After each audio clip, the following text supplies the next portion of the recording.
A big part of interviewing that's often misunderstood by the person being interviewed is that your responsibility is not only to respond to the questions being asked, it's to understand the question being asked.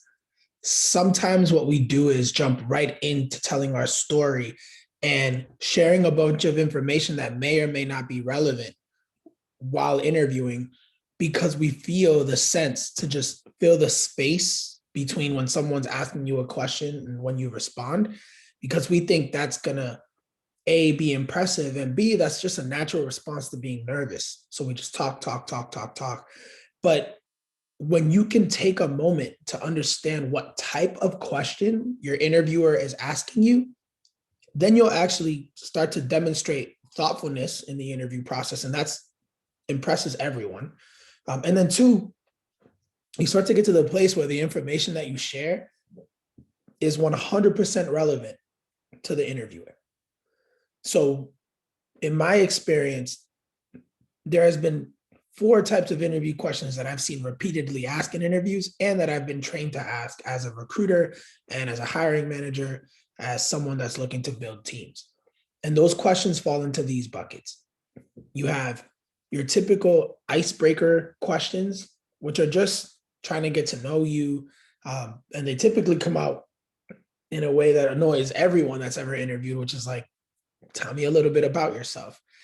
That question is not a throwaway question. It's actually really important because how you decide to respond to that question says a lot about what you think is important. So if I ask you to tell me a little bit about yourself and you start talking about your cat or your dogs, your family, or the weather outside, that tells me where your mind is and how prepared you are. You want to be able to address that question in a way that sets you up to talk about the things you want to talk about. So when I ask you, tell me a little bit about yourself, I want to know that you're thinking to share what's relevant about the job. So the recruiter's job becomes easier in getting the information they need to brag about you. Icebreaker question. Tell me a little bit about yourself. You talk about your experience, your motivations, your interest for that job, and why you applied in the first place. After a proper introduction, of course. But the point of that question, again, is to just see where your head is and what you think is important. What's motivating you? Tell me about yourself. Again, that's that icebreaker category. The two types of questions that have been scientifically backed are behavioral interview questions and situational interview questions. To distinguish between the two and learn which one's which, behavioral interview questions are focused on understanding your past. So you'll hear recruiters say something like, tell me a little bit about a time when, and then they'll put a situation in front of you. Or so they'll say, tell me about a time when you've built a project using Python in the past. They want to know what your thought process was, what you built, what results you've had. And this is understanding a true experience in your life, which signals to the recruiter that you've done this before. Situational interview questions start off with, if you were put in this scenario, or should this be your first day on the job and this happens? But essentially they put a problem or a challenge in front of you that hasn't happened yet to try to understand how you think. More so thinking on your feet, right? How do you respond? How resourceful are you? What information are you going to bring into the conversation? How do you get shit done, really? And that's the difference between a behavioral interview question and a situational interview question. Behavioral interview questions are recruiters asking you about what's happened in the past. Interviewers, hiring managers, potential teammates, they want to know of what you've accomplished. And the science behind those type of questions is that how you've performed in the past is a good indication of how you're going to perform in the future. Situational interview questions are much more, again, subjective, nuanced, ambiguous, whatever term you want to use, basically a lot more made up because it's focused on trying to understand your imagination, your creativity, and what you have available to you right now. Because a lot of times when we're working, there's problems that come up that we never anticipate. People want to know they can rely on you and depend on you to get things done. um, and get things done with not always having all the support you need, just making it happen, which is scary at first, but then after a while, you start to realize like that's work, right? You just start to make things up along the way. And leaders at every level, people at all levels in their career know this to be true. You have to roll with the punches. And so a situational interview question is focused on what are you going to do in the future if you have this problem, this specific problem.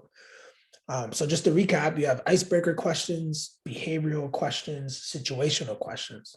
Icebreaker questions are just designed to figure out what's motivating you, what you think is important, what do you want to talk about, which is a big indicator for where your head is at. Behavioral questions, trying to understand your past and how that's going to determine your future if you get hired at this company. Situational questions is very much in the name, right? Like I give you a situation, what are you going to do about it? And then lastly, you have your technical interview questions, which are pretty much, they're the most objective of the subjective questions, which is there's a right or wrong answer. So if you're a software engineer, for example, describe what the REST acronym means to you. And there is an actual REST acronym that stands for something in the world of software engineering. I couldn't even answer that question for you, but I've been trained to ask it.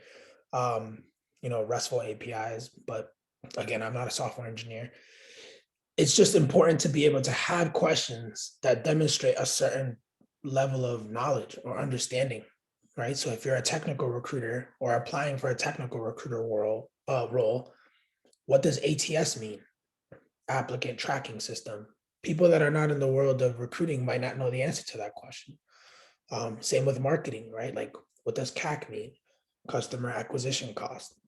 But obviously, there's a lot of depth in those questions. It can go as deep as build out a recruiting strategy. That's something that a recruiter is trained to do. What is your approach to building out a web application? That is something an engineer is trained to do. But the point being that technical questions are much more objective. They're focused on your skill set. And they're part of this bucket of questions that you'll experience in the interview process. Icebreakers, behavioral questions, situational questions, technical questions. And the best interviewers, you won't even know that they're asking these types of questions. They have been trained to understand the importance of these questions, and they can pull information from you in a way where it doesn't feel like they're following a certain cadence or following a certain list of questions. They're just talking to you. And so it's really important to know that these are the type of questions you're going to come up against so you can prepare accordingly. My best advice for you and another one of these challenges is to look up the STAR response format, STAR. It stands for situation, task, action, result.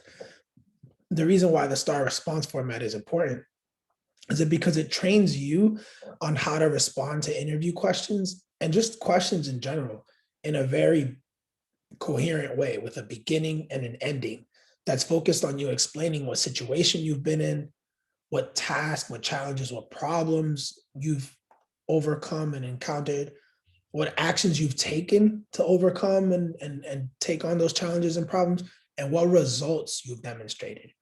You always want to train your recruiter, your interviewer, your hiring manager, your potential teammate to know what results you've put on the table, that you've actually made happen due to your work, so they can go brag about you to somebody else on the team, somebody else in the environment, somebody else that could potentially help you get a job.